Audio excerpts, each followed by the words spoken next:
Vários professores maravilhosos nesse projeto, que tem um intuito lindo, incrível de democratizar, de oportunizar o acesso à educação, sabe, nesse momento tão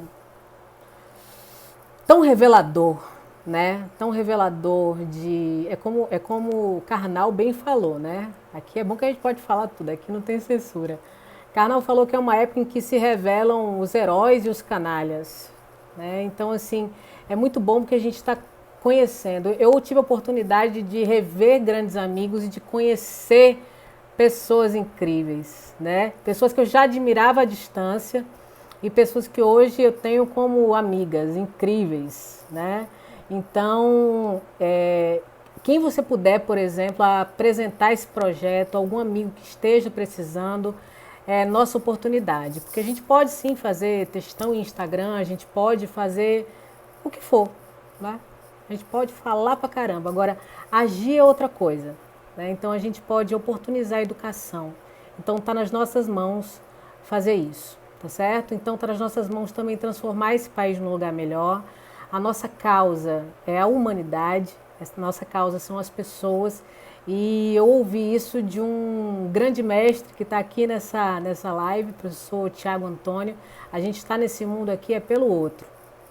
Então a gente não está nesse mundo por nós, porque o nosso propósito, eu tenho certeza que muitos de vocês não estão aqui para fazer medicina, porque eu quero botar um jaleco, um estetoscópio no meu pescoço.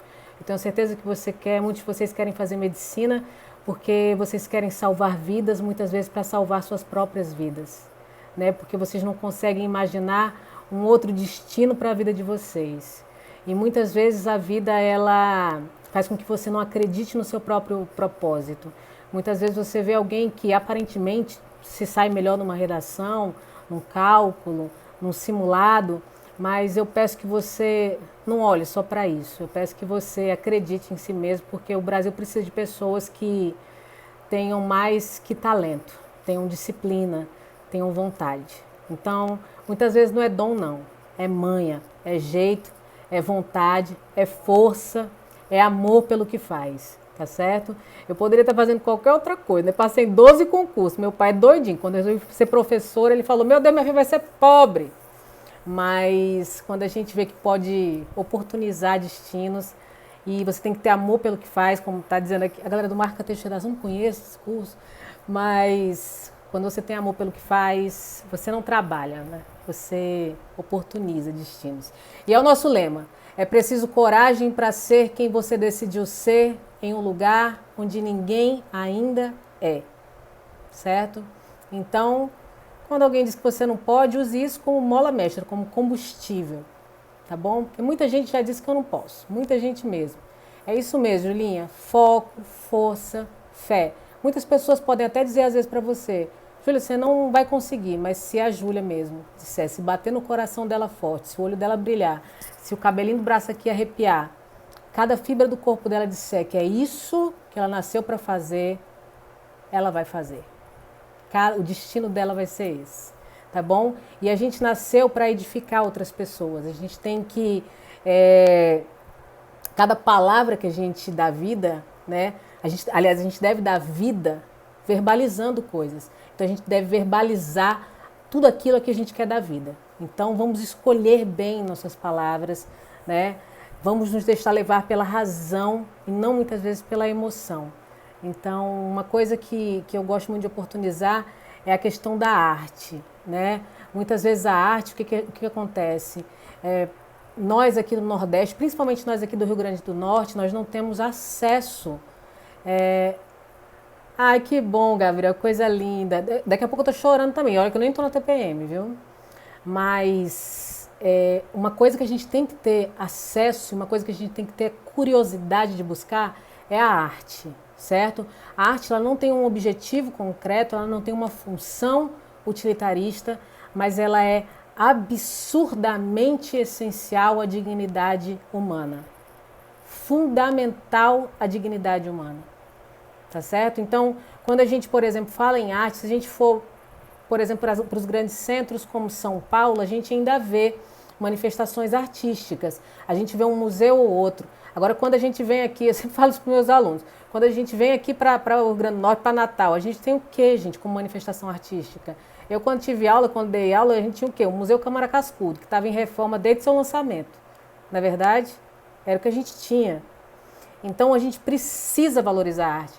Quando a gente, por exemplo, a gente fala em arte, a gente fala do de arte, e muitas pessoas demonizam a arte, não é verdade? E polarizaram também a questão da arte aqui no nosso país.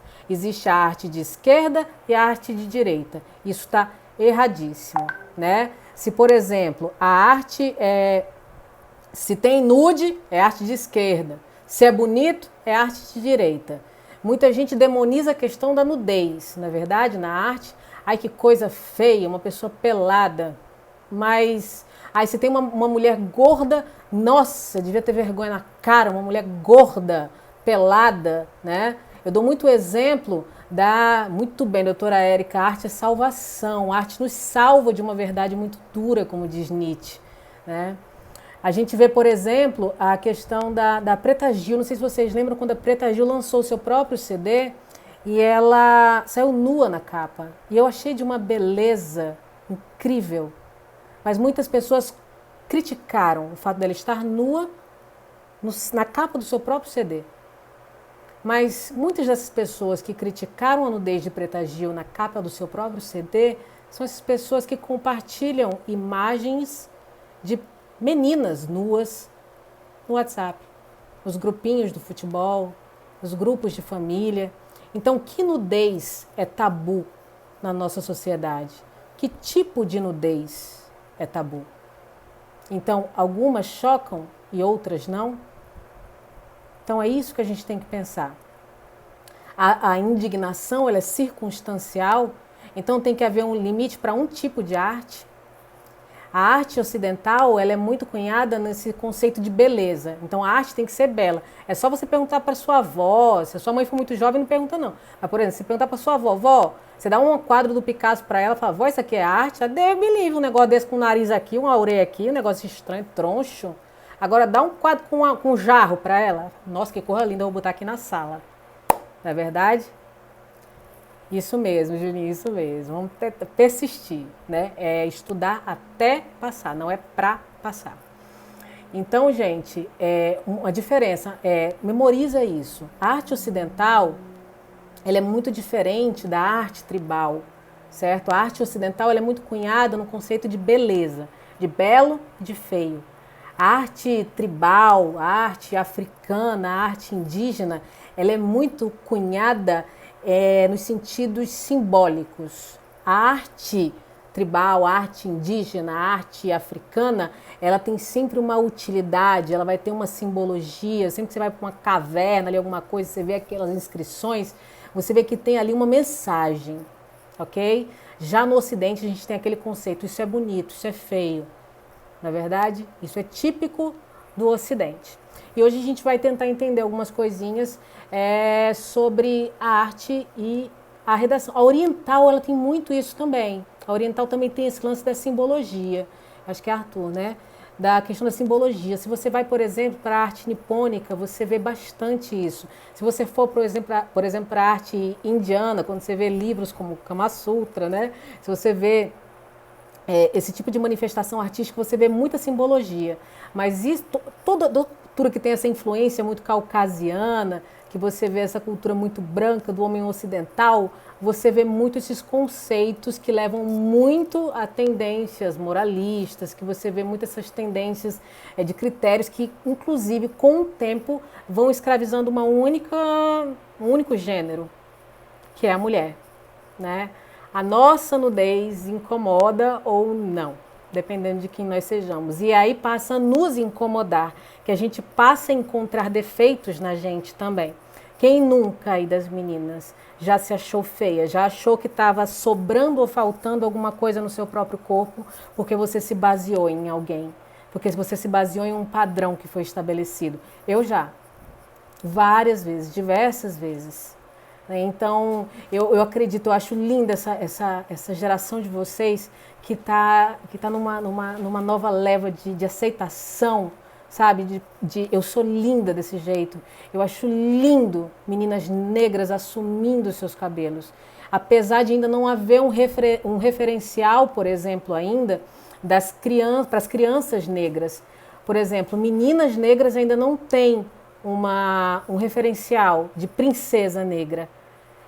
Né? O menino negro não tem ainda um grande super-herói, ele tem um Pantera Negra, mas quantos super-heróis brancos existem para o menino branco se basear? Não é verdade? Então, o amor ele pode não ter cor, mas a construção do amor ele tem sim. E essa cor ela é branca, certo? Mas isso está acabando. Isso está acabando, mas vai acabar logo, porque esse mundo ele está sendo entregue a uma geração que é subestimada. Né? Muito bem, Milene, e você vai aprender a gostar, porque você vai ver que não existe um padrão para gostar ou não gostar, certo? O padrão que é estabelecido pela mídia, pela indústria cultural, ele não existe. A gente persegue algo que não existe, tá bom? Então, assim, por exemplo, quando eu vejo que a lei da gravidade começou a chegar, né? O que a gente vê aqui é 36, quando eu vejo aqui 15, começou a chegar, meu amor, isso aqui eu tenho que aceitar. Eu tenho que aceitar, né? E assim, eu tenho que ver que isso aqui, pois as ruguinhas quando começam a chegar, eu fico vendo assim, meu Deus do céu, o que eu faço com isso? Eu tenho que entender isso aqui como uma espécie de moldura, uma espécie de lembrança do que eu já vivi. Tem tanta história em tudo isso aqui, em todas essas marcas, né? Tem tanta beleza, tem tanta história para contar. Então, vai chegar um momento em que você vai viver só de contar histórias. Em que você não vai ter mais forças para ir para o Vila Mix, para ir para as altas aventuras da galera. E quando você viver só de contar histórias, que histórias você vai contar? Você vai ser protagonista dessas histórias ou você vai contar histórias dos outros? O que você revolucionou? O que você mudou? Certo? Deixa eu ver o que a galera está falando aqui. Para a sociedade nunca vai ter nada perfeito, sempre vão encontrar algum defeito. Exatamente, isso vai ser uma busca constante. Inclusive, eu vou recomendar que vocês leiam depois uma teoria chamada Pêndulo de Schopenhauer, certo? Pêndulo de Schopenhauer. Ai, para, Gabriel, como eu não faço, eu estou sensível nessa quarentena, para.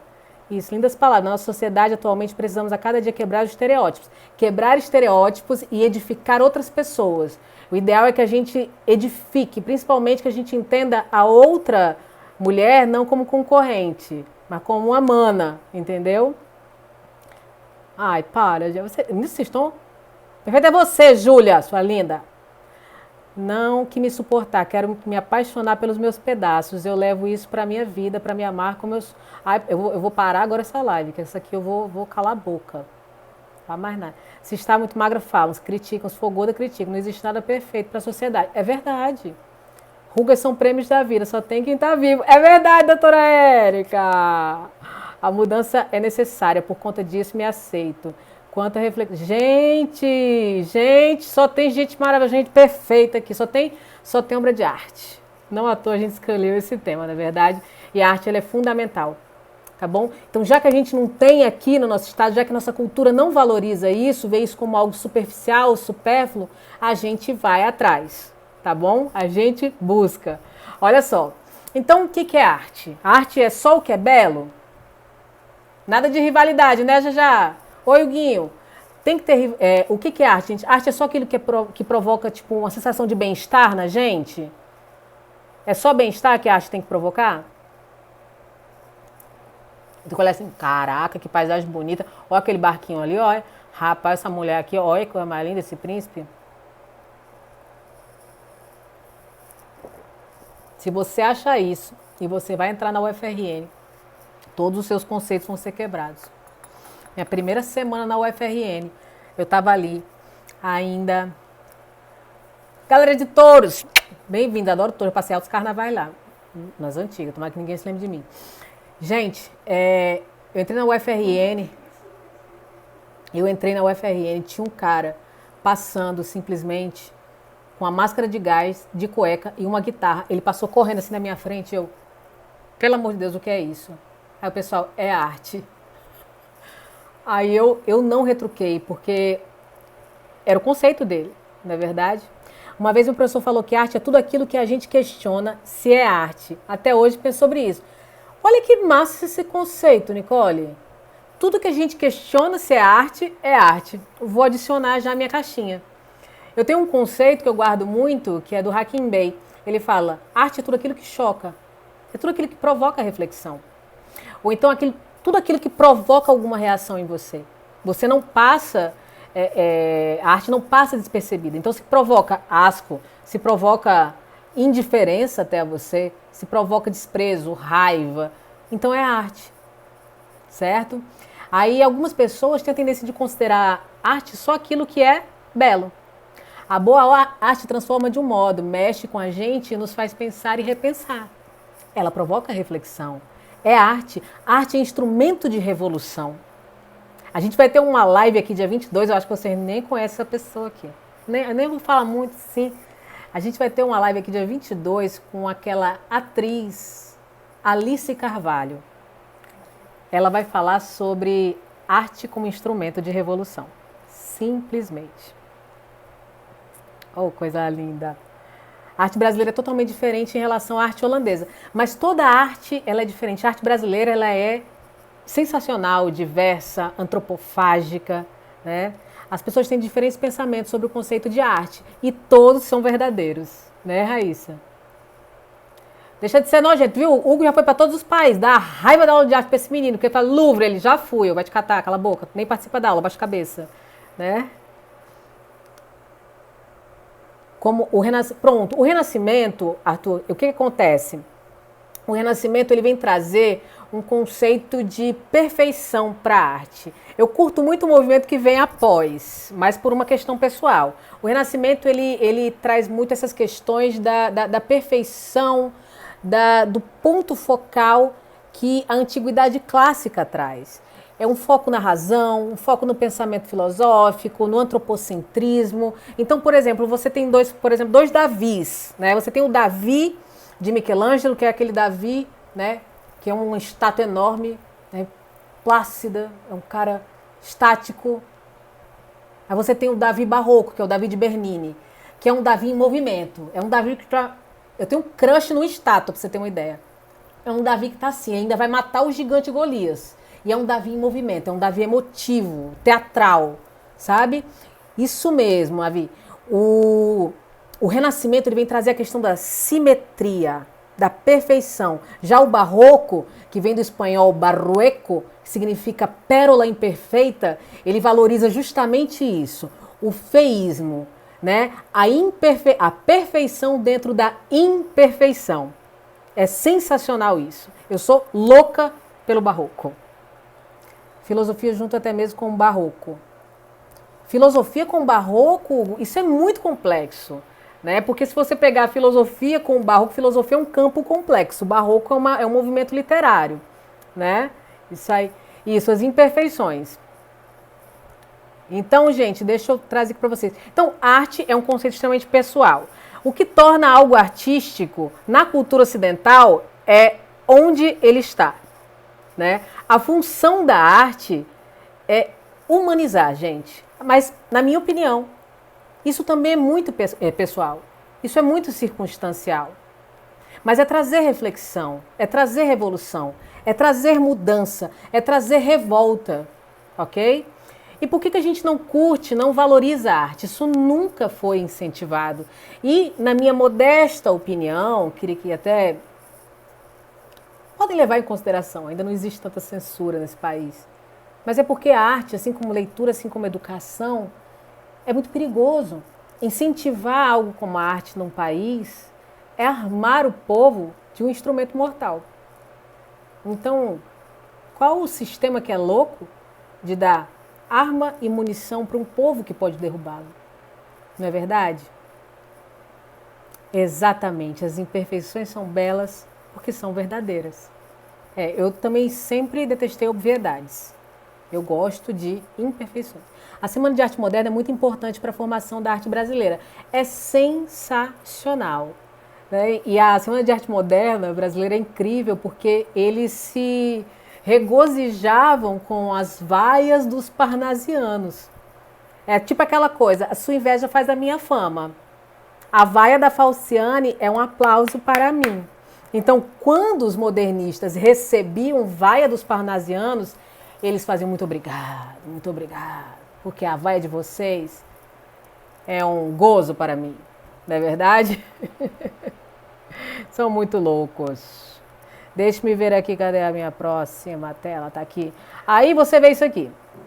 Você mostra isso aqui. Minha mãe fala que diabo é isso? Não, bojo. Né?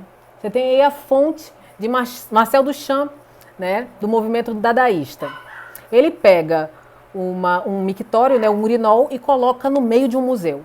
Aí o pessoal fala assim, diabo é isso? O cara não tem vergonha, não tem talento, dadaísmo. Falem mal, mas falem de mim.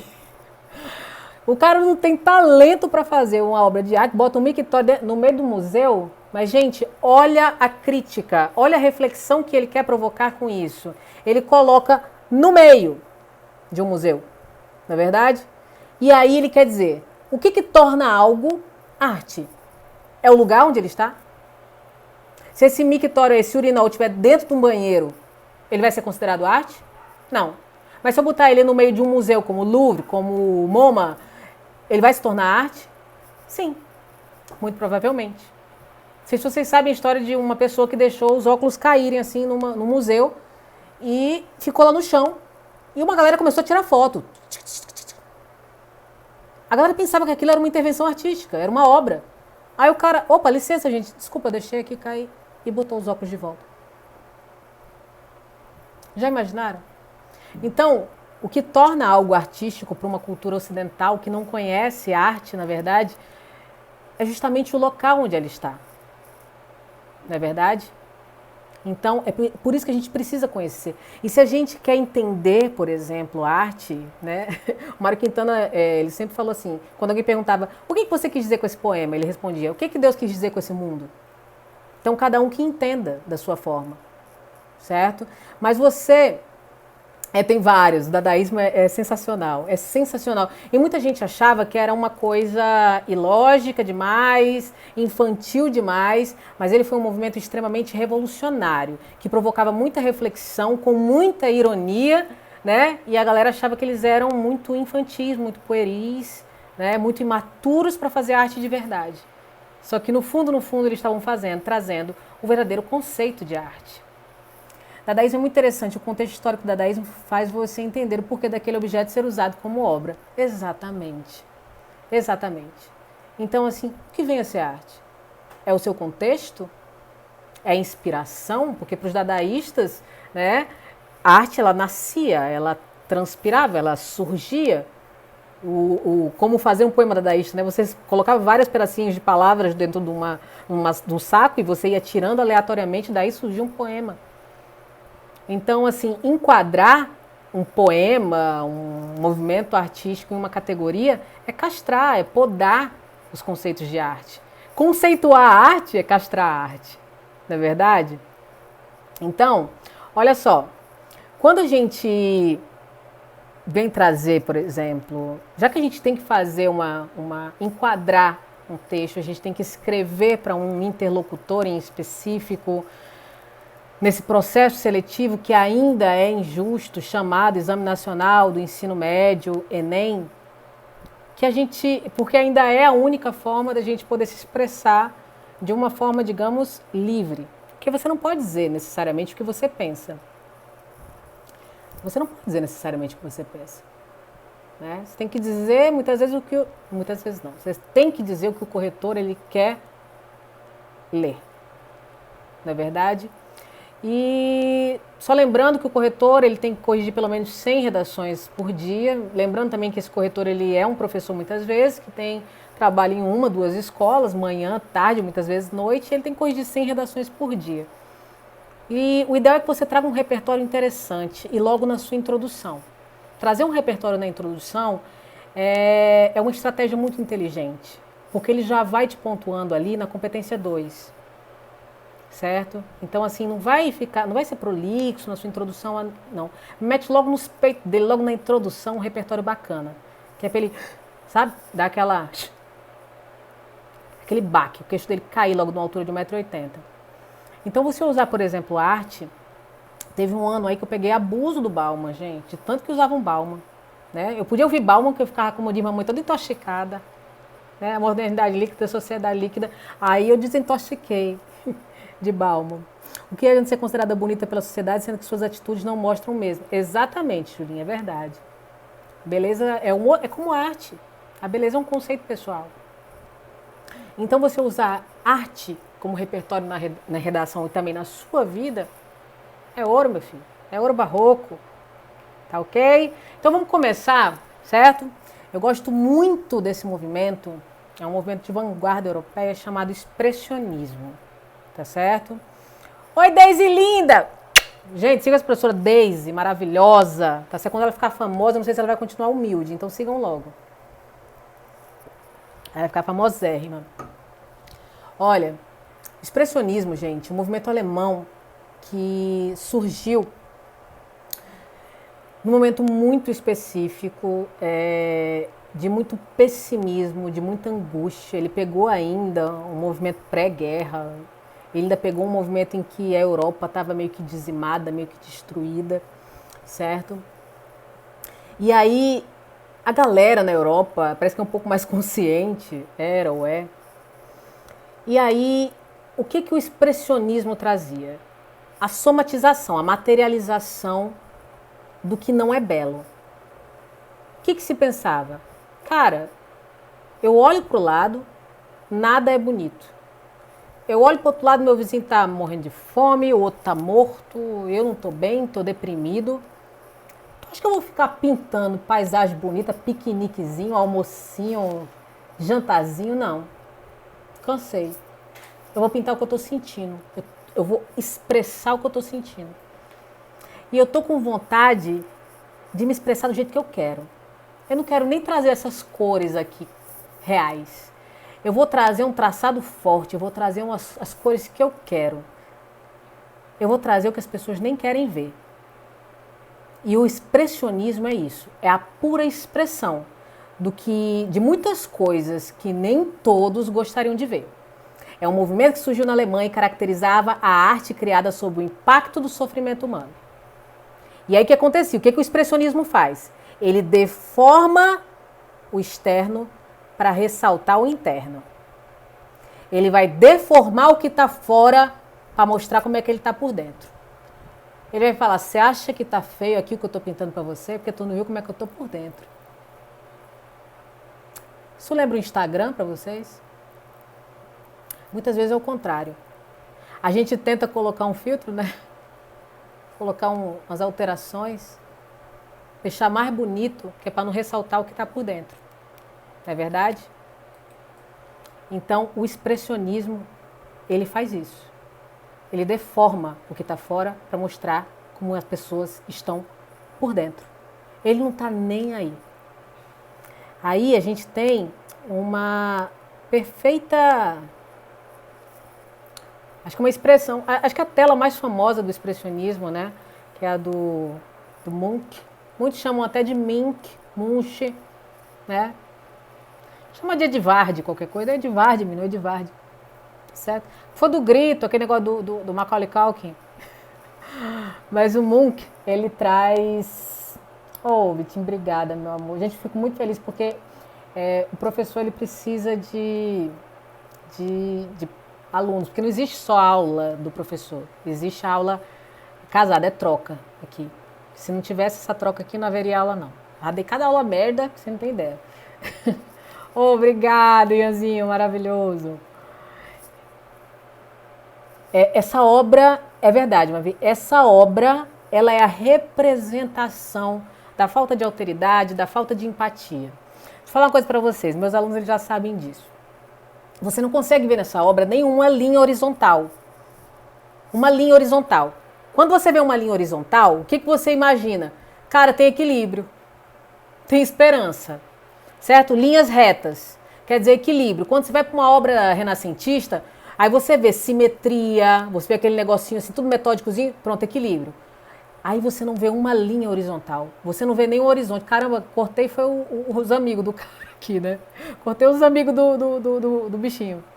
Aqui você vê, para começar, cores irreais. Aqui você vê linhas diagonais. Aqui você vê desespero. Aqui você vê uma criatura andrógena, que você não sabe se é homem ou se é mulher, agora você vê que essa pessoa está desesperada. E deixa eu contar um segredo para você. Linhas diagonais numa tela, ausência, por exemplo, de uma linha horizontal, é desequilíbrio, é desarmonia, tá bom?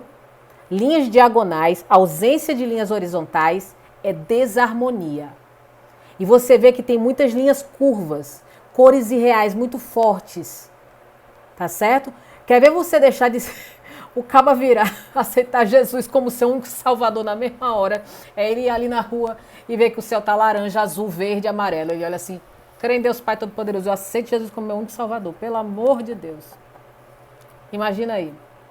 Então você olha aqui, que tem uma linha, certo? Que vai dar lá no fundo, porque a moldura pegou. Tem duas pessoas que estão alheias ao desespero dessa pessoa. Olha a falta de empatia. Olha a falta de alteridade. A alteridade é a incapacidade de se colocar no lugar do próximo. E essa pessoa está desesperada. Certo? Então, gente, qualquer semelhança com a atualidade não é mera coincidência. Então você pode utilizar. Eu vou mandar para vocês hoje, tá bom? Eu estou só finalizando porque eu estou organizando o material, mas eu tenho um material com parágrafos com todas as obras que a gente vai ver nessa aula, tá bom? Aí eu vou já perguntar aqui para a minha produção aqui, como é que faz para esse pessoal receber. Essa tela é uma distopia e eu estou achando as distopias cada vez mais parecidas com a realidade. E acho que a aula do final do mês a gente vai falar sobre as distopias, tá bom? As distopias na literatura. Também estou amando vocês. É verdade, viu? Aí, olha os temas que a gente pode trabalhar a partir disso aqui. Violência, depressão, angústia, a sociedade do espetáculo. O que é a sociedade do espetáculo? É aquela sociedade que, por exemplo, ela vai te ajudar, mas antes, deixa ela bater, deixa ela registrar. Lembra daquela, quando o Boechat, ele faleceu, que um helicóptero caiu no caminhão, né? Que só aquela Elaine da Silva, ela foi salvar o cara, ficou um monte de gente filmando. É isso. As pessoas não se compadecem. As pessoas choram, por exemplo, com um filme de vampiro, mas elas não choram quando vem um menino negro sendo metralhado pela polícia. Não é verdade? A crise do individualismo, racismo, falta muita empatia. Mas eu estou depositando todas as minhas fichas em vocês, viu? É uma obra que fala. Olha que coisa linda, Larissa, você falou agora. Uma obra que fala. Olha a sinestesia. É uma sinestesia aí, porque ela é visual, mas ela fala com a gente. Adorei esse comentário. Pode botar na redação aí, viu? Que se eu corrigir... Olha aí, próximo. Ixi, repetir. Aí, não sei se vocês conhecem essa maluca aí que eu amo, Marina Abramovic, ou Marina Abramovic, como vocês quiserem.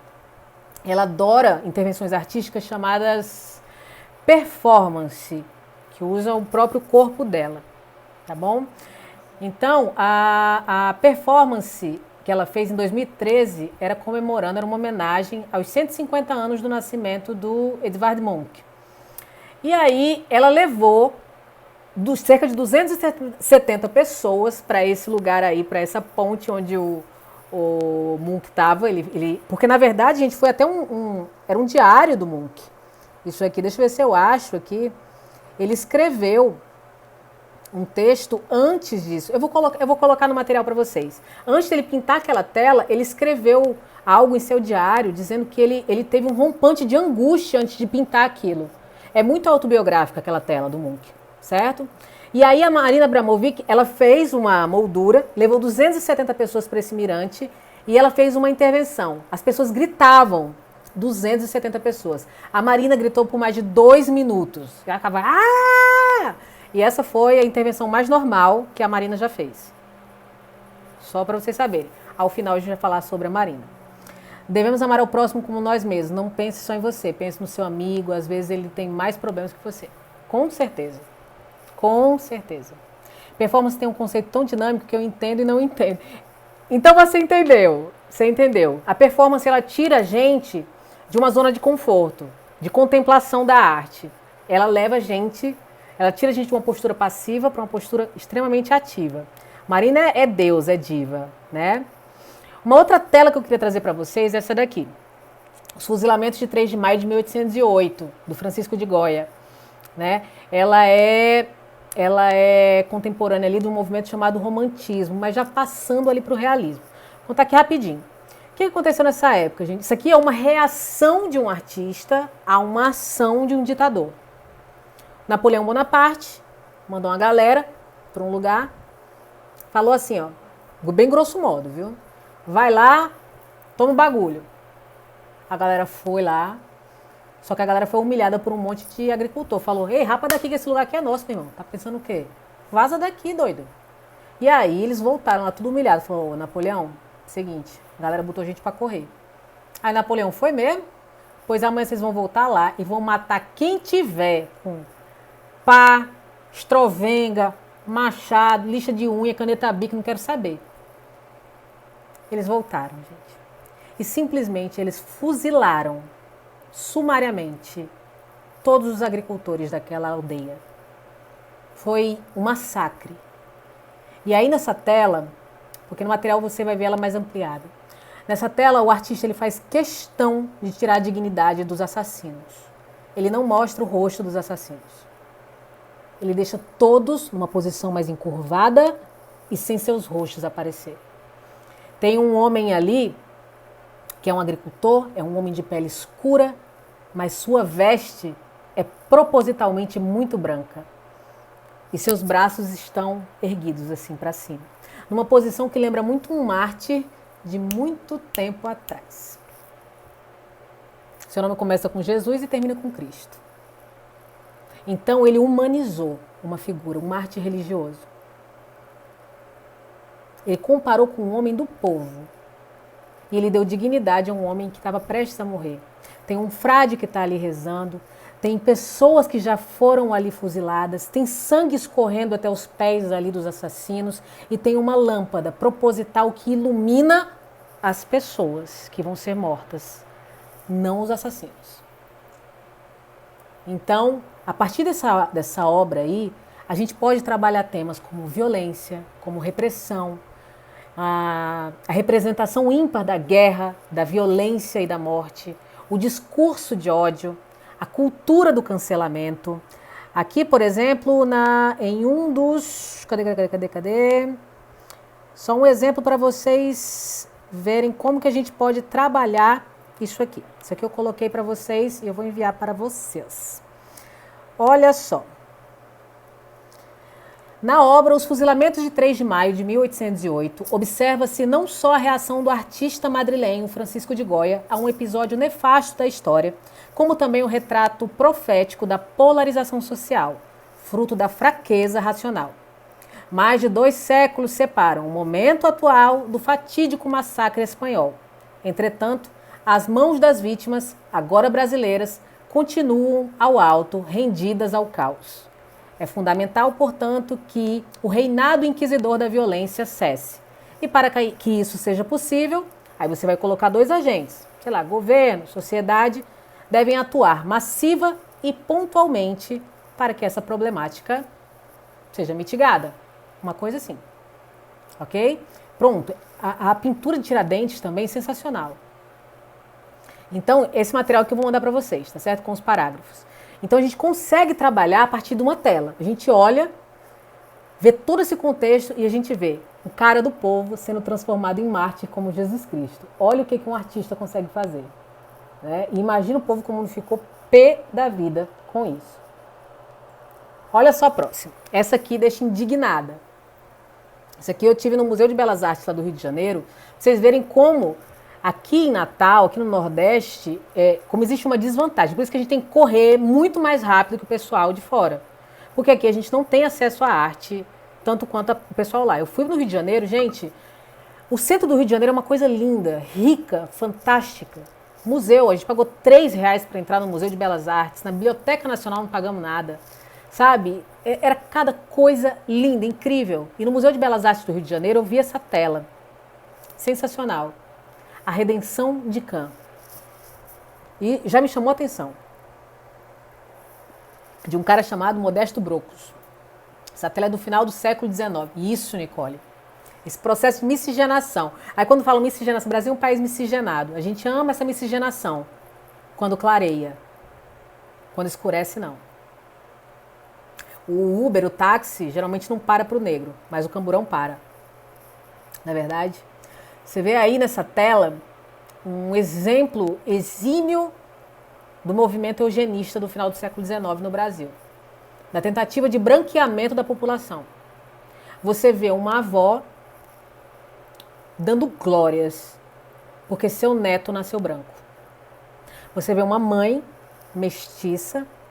Você vê um pai com ar de superioridade e uma criança com uma postura um tanto crística também, olhando para a avó.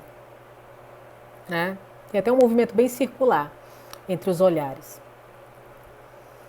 E aí você vê a redenção de Cã. De acordo com o Antigo Testamento da Bíblia, Cã é um dos filhos de Noé. E como Cã, ele viu o pai, Noé, bêbado e nu, ele foi amaldiçoado. E isso justifica para alguns religiosos extremistas, estou falando de religião, estou falando de religiosidade, que Cã é como se fosse o precursor dos negros.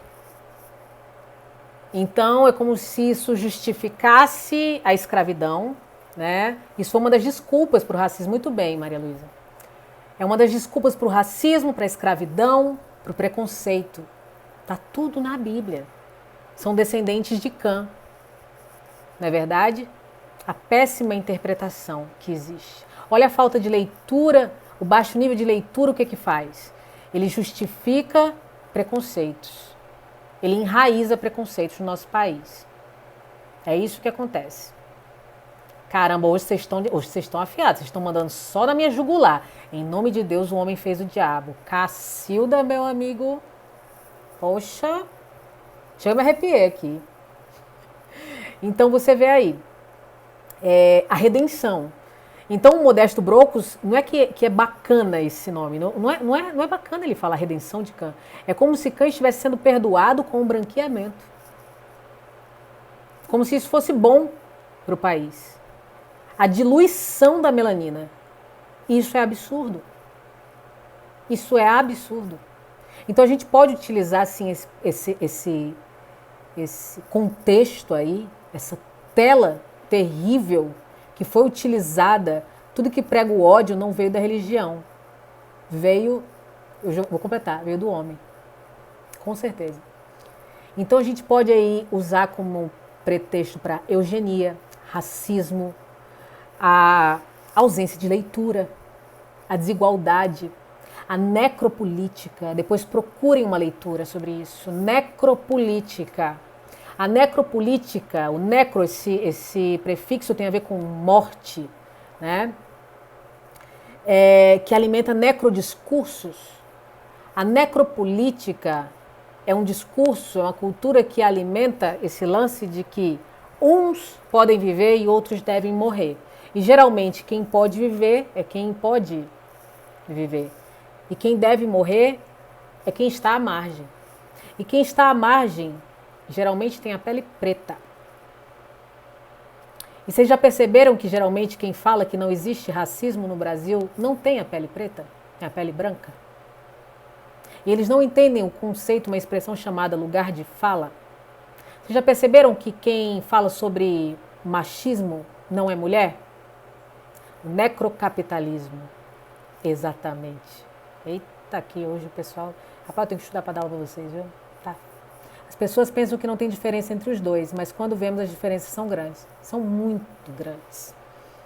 Né? Então procurem isso. Achille Mbembe é um escritor sul-africano. Sensacional. Tá bom? E sempre que alguém falar, por exemplo, um homem falar sobre cultura de estupro, um homem falar sobre machismo, fala, você não tem lugar de fala.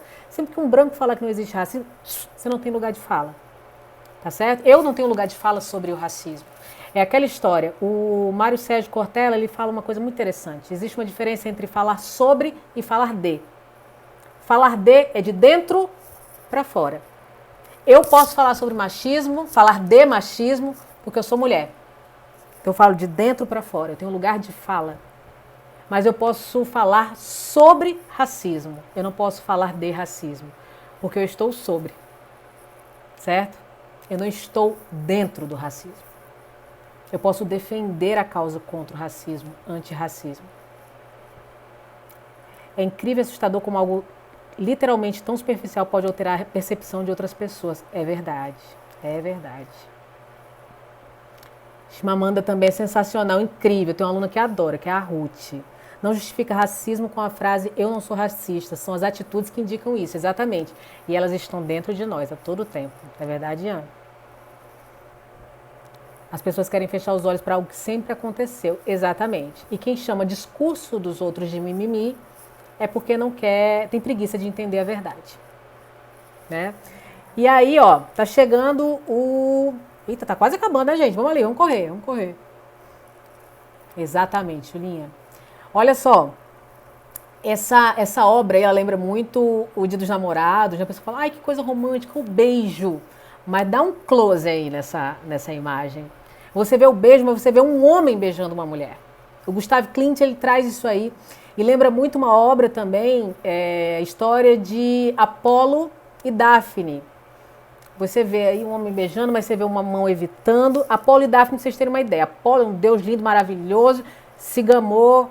E, aliás, ele criou uma treta com o Cupido. Aí o Cupido falou, ah, é? Tu vai ver agora.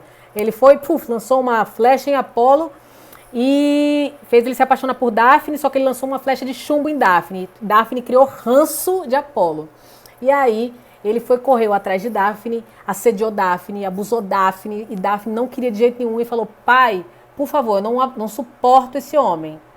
E aí o pai dela foi atender os pedidos da filha e transformou a filha numa árvore, para ela não ter que se render a esse homem. Então a mulher prefere se transformar numa árvore do que ter que viver com essa criatura, não é verdade? Então olha só o ranço que ela tinha dessa criatura. E aí ela se transformou num loureiro. Aí o que o Apolo entendeu? O Apolo falou, nossa, já que você se transformou numa árvore, eu vou te homenagear, vou pegar as folhas de louro e vou fazer uma coroa em sua homenagem. E passou a ser usado por imperadores, nos Jogos Olímpicos e tudo mais. Então você vê aí nessa obra, né, muita questão do assédio, da cultura do estupro, a questão de gênero, a falta de empatia, o cara não entendeu que estava assediando a mulher.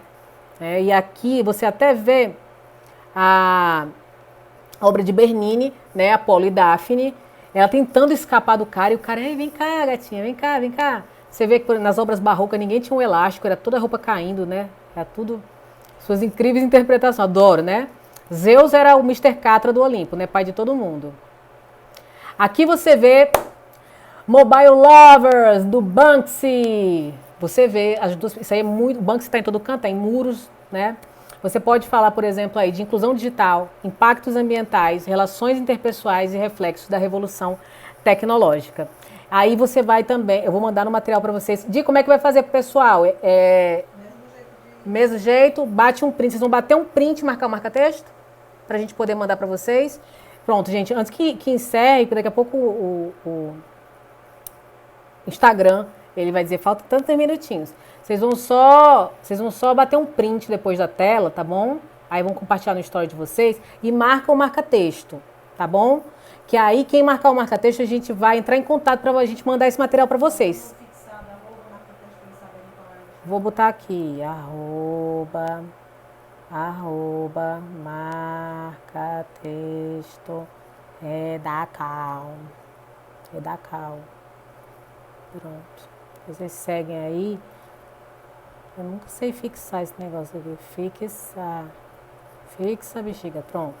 Aí vocês batem um print aí. Falando nisso, tem aquela famosa foto que tem um marinheiro beijando uma mulher pós-guerra e anos depois se descobre que ele agarrou a moça que nunca foi... E é uma das 100 fotos mais famosas, né, do mundo. Linda, todo mundo, que lindo! Fixou, né? Fixou, Lu. Valeu. Então, gente, tá muito bom esse material, porque a gente tem parágrafos sobre vários, tem mais coisas também, viu? Tem sobre Guernica, tem sobre... Deixa eu ver sobre o que mais tem aqui. Que eu adoro compartilhar isso aqui com vocês. Ah, e eu trouxe um bônus aqui que não é... Adoro essas coisas. Gente, pirou! Não é Obra visual, é performance, que eu adoro performance. Tá aqui, é Mavi, né? Mavi adora performance, né? Já entendi.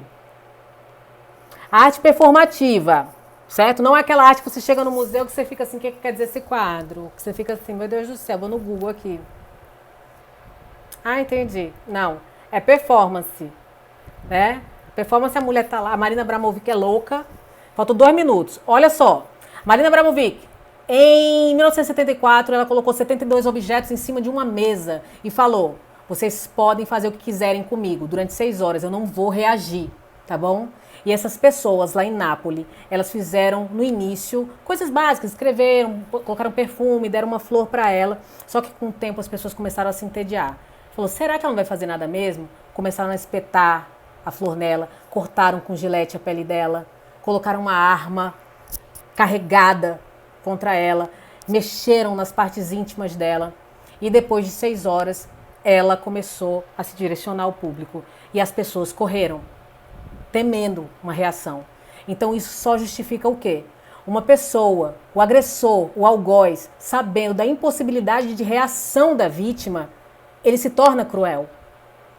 Não é verdade? Então, isso aqui você pode tratar a questão do discurso de ódio, né, dos haters, da cultura do cancelamento, muitas coisas. E a arte, ela vai trazer o quê? Ela diz o que para você? Ao criar novos relacionamentos e aprender sobre pensamentos e ideias de desconhecidos, poderemos construir pontes e combater ignorância e julgamento. Sabe por quê? Porque a arte, ela traz empatia, aprendizado e evolução. A arte salva, a arte transforma. E muito obrigada, gratidão a todos vocês. Essa aula vai ficar salva aqui, lá no nosso canal do YouTube, Marca Texto Enem. Bata um print e marquem o marca-texto para a gente poder mandar o material para vocês. Gente, muito obrigada mesmo. Estou muito feliz de ter esse momento aqui com vocês, tá bom? E próxima semana, próxima segunda-feira, estou aqui de novo. Saudade demais de vocês. Cheiro, Jefinho. Cheiro, galera. 9, 8, 7. Cheiro, corações. 2, 1. Tchau.